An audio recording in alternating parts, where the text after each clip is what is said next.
Baik, selamat sore menjelang malam semuanya. Dalam video kali ini saya akan membahas tentang analisis multiparadigma terhadap kasus pembunuhan seorang pria dan 11 orang lainnya oleh dukun pengganda uang di Banjarnegara. Nah, teori yang digunakan dalam analisis ini ialah teori pilihan rasional dan differential association atau diferensiasi asosiasi.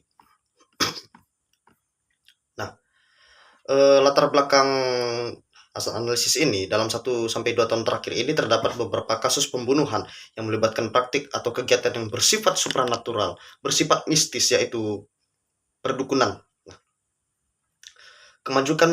kemajemukan motif, modus operandi, serta dampak sosial dari kasus pembunuhan yang melibatkan praktik perdukunan ini acap kali menyita perhatian publik. Peristiwa seperti ini tidak hanya menggambarkan adanya sebuah tindakan kriminal yang bersifat tinggi, tetapi juga masalah kelemahan ekonomi masyarakat, besar kepercayaan kepada praktik mistis yang bersifat praktis, serta ketidakberhasilan dalam proses pengambilan keputusan yang bersifat logis. Nah, pelaku yang akan kita bahas ini, yang mengaku sebagai dukun, memanfaatkan harapan korban untuk mendapatkan keuntungan secara instan.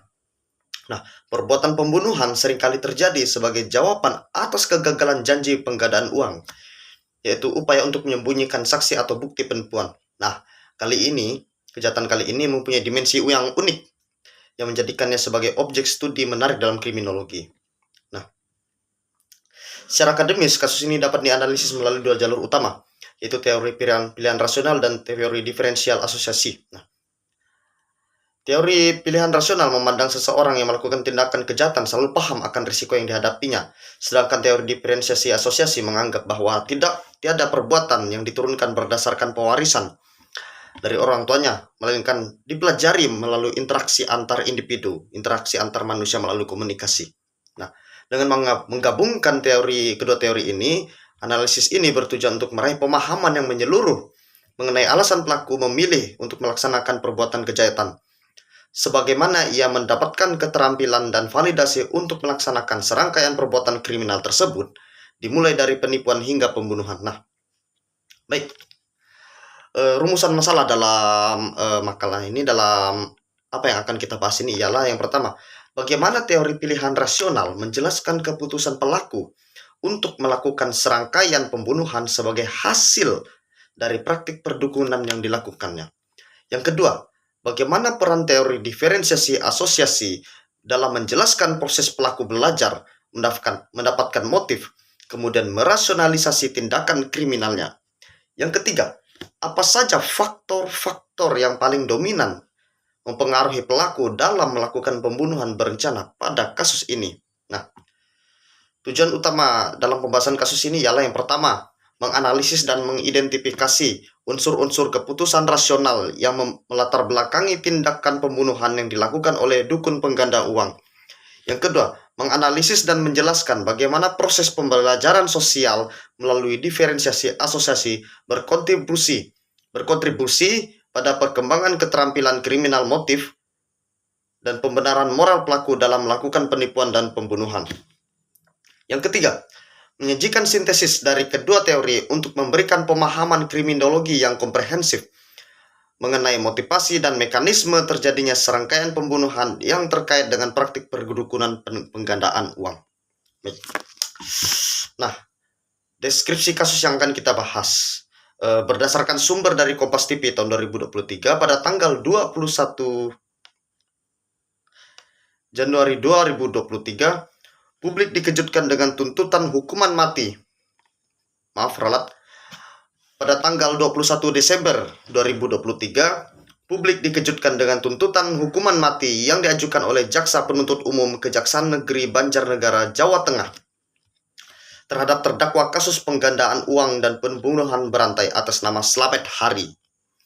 Nah, kasus ini menjadi sorotan nasional karena skala dan kekejaman kejahatan yang dilakukannya.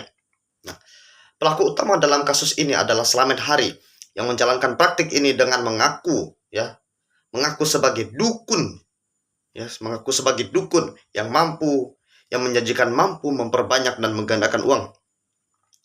Motif korban mendatangi Slamet umumnya didasari pada masalah utang piutang dan harapan untuk mendapatkan uang sejumlah miliaran rupiah secara cepat.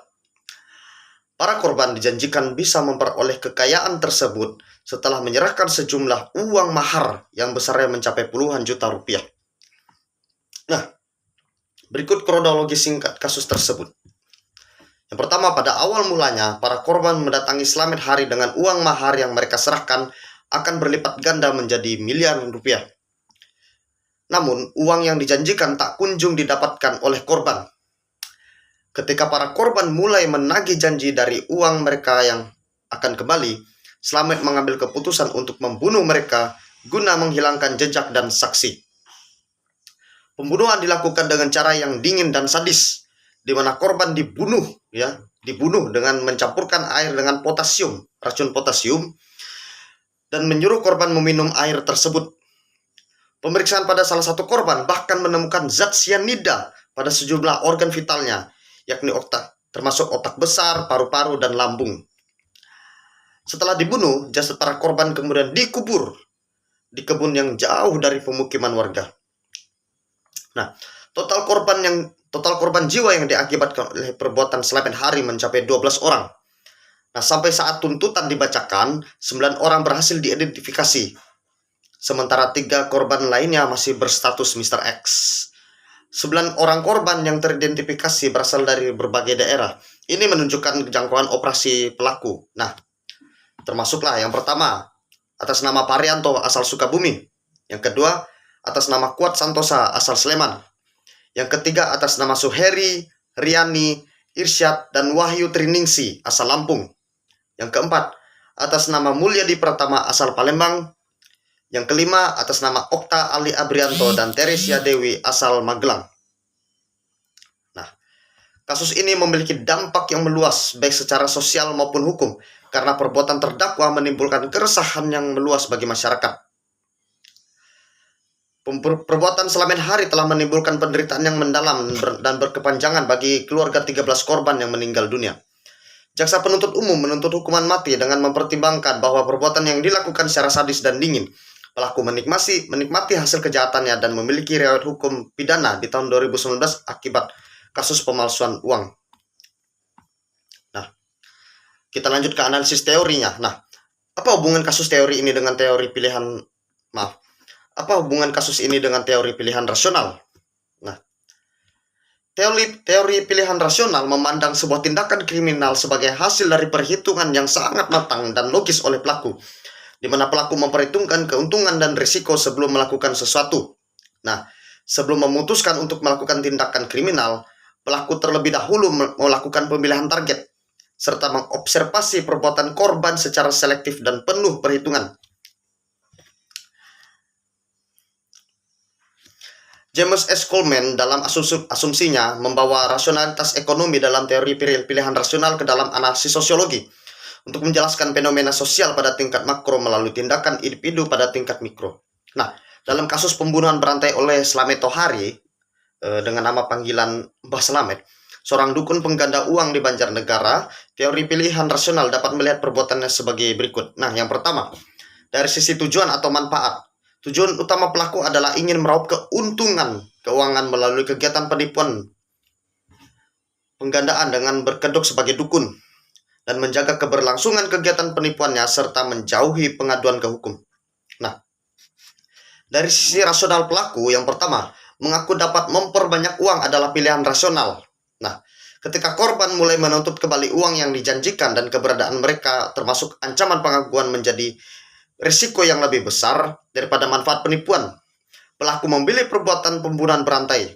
Nah, pilihan ini dianggap rasional dari sudut pandang pelaku karena bertujuan untuk menghilangkan tuntutan korban, memastikan kerahasiaan praktik penipuan dan pembunuhan, mencegah adanya pengaduan kepada pihak berwajib yang akan menghentikan seluruh manfaat yang akan diterima atau yang sudah diterima. Nah, teori ini juga dapat diterapkan pada tindakan para korban yang mengunjungi dukun pengganda uang. Nah, tujuan para korban adalah meraih keuntungan keuangan dalam jumlah besar dengan cara yang instan. Para korban membuat pilihan untuk meyakini dan memberikan sejumlah uang mahar kepada sang dukun. Pilihan ini didasarkan pada perhitungan bahwa manfaat yang dijanjikan jauh lebih besar daripada jumlah uang yang diserahkan sebagai mahar awal dan risiko penipuan. Rasionalitas para korban seringkali dipengaruhi oleh keserakahan atau keperluan mendesak yang menyuruh mereka mengabaikan risiko dan meyakini janji yang sebenarnya tidak logis. Jadi, hubungan antara kasus pembunuhan oleh dukun pengganda uang dengan teori pilihan rasional terletak pada asumsi bahwa, yang pertama, keputusan kriminal adalah pilihan instrumental, baik tindakan penipuan janji penggandaan uang maupun tindakan pembunuhan yang dilakukan oleh pelaku adalah instrumen yang dipilih secara sadar untuk mencapai tujuan keuntungan pribadi dan menghindari konsekuensi. Nah, kriminalitas ini dipicu oleh perhitungan. Tindakan keji membunuh 12 orang muncul ketika ancaman terungkapnya penipuan oleh korban mulai melebihi pendapatan dari penipuan bagi pelaku. Pembunuhan menjadi solusi yang paling rasional untuk memutus rantai kerugian dan melindungi keuntungan yang sudah didapat untuk menghindari hukuman. Yang kedua, hubungan kasus dengan teori diferensial asosiasi. Nah, sebelumnya teori differential association ini adalah salah satu teori kriminologi yang paling penting. Ini dikemukakan oleh sosiolog dan kriminolog dari Amerika yaitu Edwin Sutherland. Nah, teori ini menyatakan bahwa pelaku kriminal dipelajari melalui interaksi sosial, hubungan sosial terutama dalam kelompok personal yang intim. Nah, pandangan teori differential association terkait pembunuhan 12 orang oleh dukun pengganda uang di Banjarnegara ini menjelaskan bahwa perilaku kriminal tersebut dipelajari melalui interaksi sosial dan komunikasi dengan orang lain yang memiliki nilai dan definisi menguntungkan untuk melakukan kejahatan. Kasus ini dianalisis dengan menggunakan premis teori Edwin Sutherland, terutama pada aspek pembelajaran teknik dan tata cara kriminal, serta pertimbangan untung rugi pelanggaran hukum yang memotivasi pelaku untuk bertindak kriminal demi keuntungan ekonomi dan penguasaan harta korban. Nah, dalam kasus ini, pelaku Slamet Tohari dapat dipelajari melalui 9 prinsip yang dikemukakan oleh Sutherland. Nah, berikut adalah poin-poin yang sangat relevan. Yang pertama, pembelajaran pelaku kriminal. Perilaku kejahatan dipelajari melalui hubungan dengan individu lain dalam proses komunikasi. Dukun tersebut berpeluang besar tidak memulai perbuatan kejahatannya secara tiba-tiba, tetapi melalui proses yang sangat panjang. Nah, hubungannya dengan kasus dukun pengganda uang ini. Nah, kasus ini sangat sesuai dengan prinsip teori asosiasi diferensial. Karena apa? Kriminalitas Slamet Tohari ini berevolusi. Ia memulai dengan asosiasi kriminal tingkat rendah, ya, kemudian beralih ke penipuan penggandaan uang.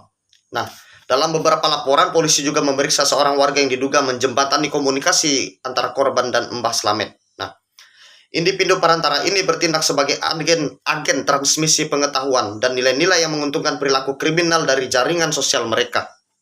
Nah, dari sudut pandang teori asosiasi diferensial, tindakan Mbah Slamet adalah hasil dari pembelajaran yang progresif, di mana ia tidak hanya menguasai teknik penipuan, tetapi juga menginternalisasi definisi dan rasionalisasi bahwa kejahatan adalah solusi yang rasional untuk mengatasi masalah finansial dan menghindari sanksi hukum dari para korban. Nah, baik, sintesis dari hasil analisis kasus ini dari kedua teori yang sudah dipaparkan tadi ini menyatukan dua perspektif utama dalam kriminologi. Nah, teori pilihan rasional yang berfokus pada pengambilan keputusan individual dan teori asosiasi diferensial yang berfokus pada pembelajaran sosial untuk memberikan penjelasan yang komprehensif tentang kasus kriminal berantai yang dilakukan oleh dukun Slamet Tohari ini. Nah, peran pembelajaran kriminal dalam kasus ini berakar pada proses pembelajaran atau asosiasi diferensial yang mendorongnya untuk menginternalisasi nilai-nilai menyimpang. Nah, meskipun perilaku kriminal itu dapat dipelajari, keputusan aktual untuk membunuh 12 orang dipelajari melalui perhitungan pragmatis dari pilihan rasional. Nah, keterkaitan kedua teori yang telah dibahas sebelumnya dengan realitas sosial terletak pada dua aspek, yaitu permintaan dari korban yang rasionalisnya terbatas dan penawaran dari pelaku kriminal yang tersusun rapi. Nah, bagaimana upaya penanggulangannya? Nah, ini berbasis teori. Yang pertama, jika berbasis pada teori pilihan rasional, itu dapat mengurangi peluang dan meningkatkan biaya pelaku. Nah, itu yang pertama. Yang kedua, mendidik rasionalisasi korban. Nah, jika berbasis teori asosiasi diferensialisasi, dapat diubah dengan cara mengubah definisi kriminal pelaku dan menguatkan asosiasi non-kriminal dalam masyarakat sebagai pencegahan krimer. Berikut hasil analisis saya. Terima kasih.